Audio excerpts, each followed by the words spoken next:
కొంత విష ప్రచారం అనేది కులాల మధ్య కుంపడి పెట్టడం కూడా సిద్ధహస్తులైన వైసీపీ నాయకులు అంబేద్కర్ కోనసీమ జిల్లాలో కులాల మధ్య కుంపడి పెట్టడానికి రకరకాల విన్యాసాలు ఆ జిల్లా అధ్యక్షుడు జగ్గిరెడ్డి గారి ఆధ్వర్యంలో సెట్టిబల్జీలు నోసీల్లో కలుపుతున్నారని, లేకపోతే సెట్టిబల్జీల పేరు మార్చేస్తున్నారని లేనిపోని అపోహలు సృష్టిస్తూ ఉన్నారు. అవి ఎవరు పట్టించుకోవద్దని మనవి.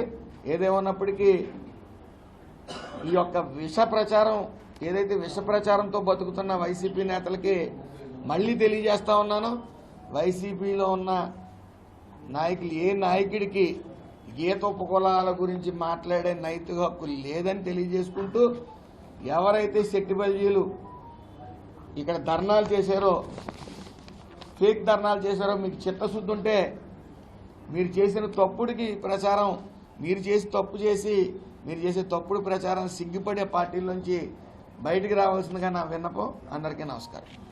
ఆర్థికంగా, సామాజికంగా, రాజకీయంగా అన్ని రకాలుగా బీసీలను కొట్టి బీసీల గురించి మాట్లాడే నైతిక అర్హత వైఎస్ఆర్సీపీకి లేదు. దానికి మేము బహిరంగ చర్చకి సిద్ధం.